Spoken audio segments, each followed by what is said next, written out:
こんにちは。エンジョイライフフリードスタイルです。今回は今までに紹介したパーツや車中泊アイテム、DIY したところの総集編として、今現在取り付けたパーツはちゃんとついているのか、本当に車中泊で役立っているのかなどをお話ししていこうと思います。このチャンネルでは新型フリードクロスターのカスタムや車中泊に役立つアイテムの紹介、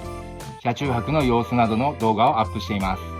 よかったらチャンネル登録と高評価の方よろしくお願いします。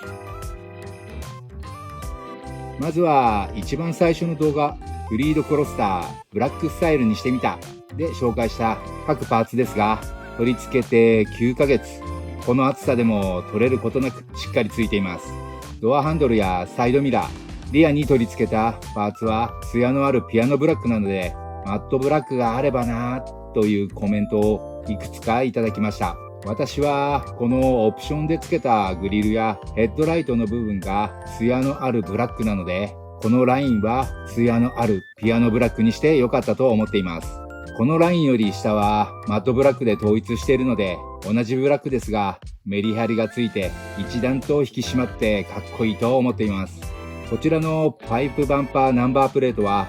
付けたままだと車検が通らないので武骨でかっこいいのですが、正直そろそろ取ろうかと考えています。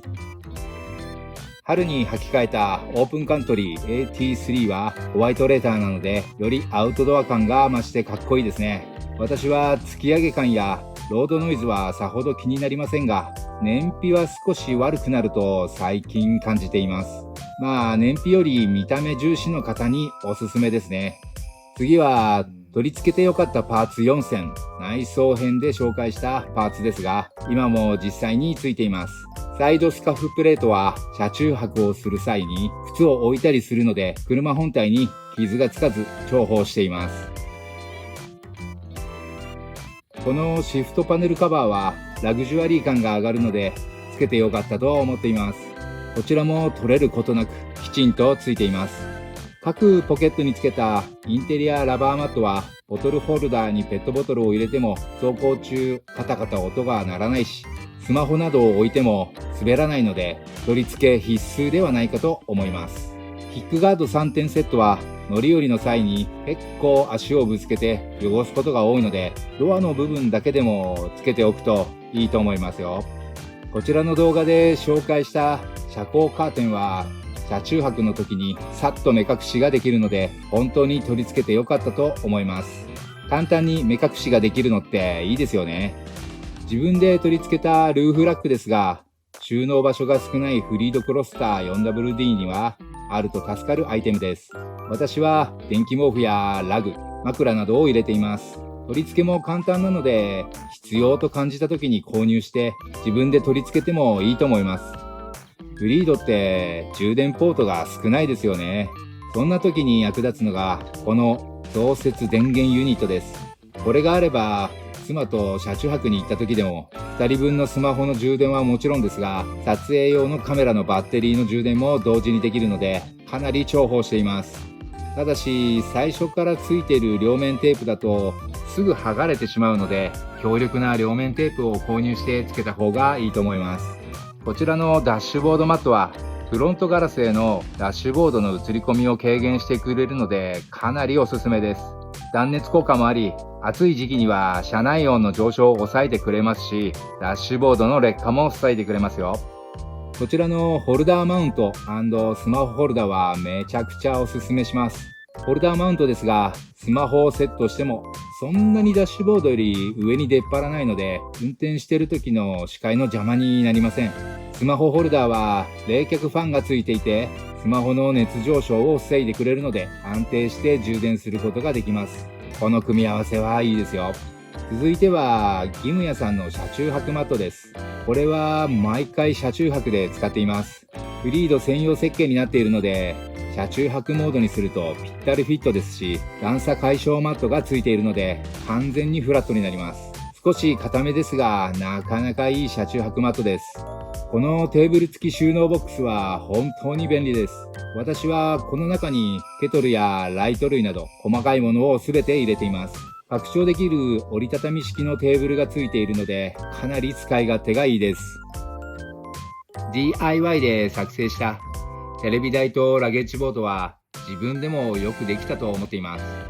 ラゲッジボードの真ん中に足をつけると重いポタ電を乗せてもびくともしないので、妻と2人で車中泊に行くときは2人分の寝床を確保するのに必須のアイテムになっています。テレビ台は上につけたルーフラックと下のラゲッジボードに干渉せず、自由に角度を変えられるのでちょうどいい位置につけられたなぁと思っています。紹介した家電類は車中泊の時に全て使っています。車内に自分だけの秘密基地を作った感じで毎回車中泊を楽しんでいます。モザンさんの傘型サンシェードは毎日使っています。もっと簡単につけられるサンシェードもありますが、車種専用設計で車中泊の時は目隠しにも使えるのでかなり気に入っています。この間仕切りカーテンは思いつきで DIY しましたが、なかなかしっかりつけることができたと思います。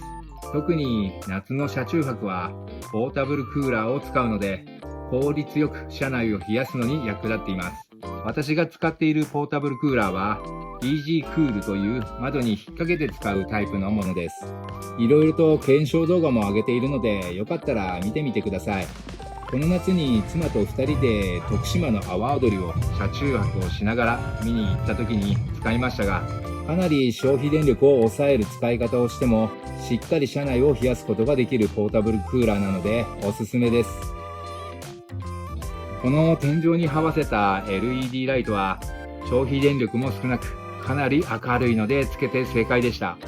無段階調光ができるので使い勝手が良く、車中泊の時はよく使っています。夏の車中泊アイテム4選で紹介した網戸や小型扇風機は夏の車中泊には必須のアイテムばかりです。小型扇風機は車内の空気を循環させるのに役立っています。網戸はデイカーキャンプの時に使っています。これから涼しくなってくると使う頻度が多くなると思います。自分で取り付けたモールパネルはモールシステムに対応したポーチをつけて細かなものを入れています。すぐに取り出せるので使い勝手が良く、実際に愛用しています。 DIY で取り付けた走行充電器のブルーティーチャージャー1、配線自体は難しくありませんが、車内にケーブルを引っ込むのが大変でした。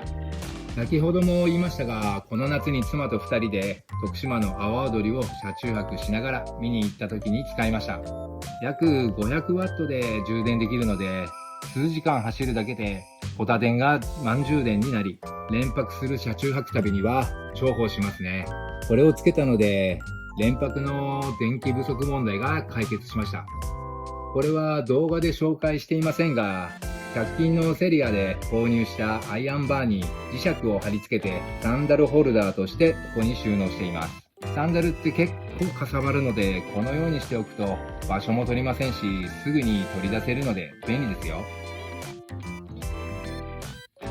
こちらの小型ライトは車中泊している夜、トイレに行く時などに使っています。超小型なのに明るさが半端ないので、一つ持っているといいと思います。このデュアルファンは充電式なのでコードレスですっきりとしていて、360度角度が変えられて好きなところに風を送ることができるので、5人乗りのクロスターのように後部座席にエアコンがない車では前席の涼しい風を後ろの席に送ることができます。後ろの席に人を乗せた時結構喜ばれます。今まで皆さんに紹介したパーツや車中泊アイテム、DIY したところをまとめてみました。紹介したほぼ全てのものを私は今でも実際に使っています。それぞれの詳細を知りたい方は概要欄にチャンネルの URL を貼っておきますので、各動画をチェックしてみてくださいね。合わせてこの動画で紹介したアイテムの購入先の URL も概要欄に貼っておきます。今回も最後までご視聴いただきありがとうございました。また次回の動画でお会いしましょう。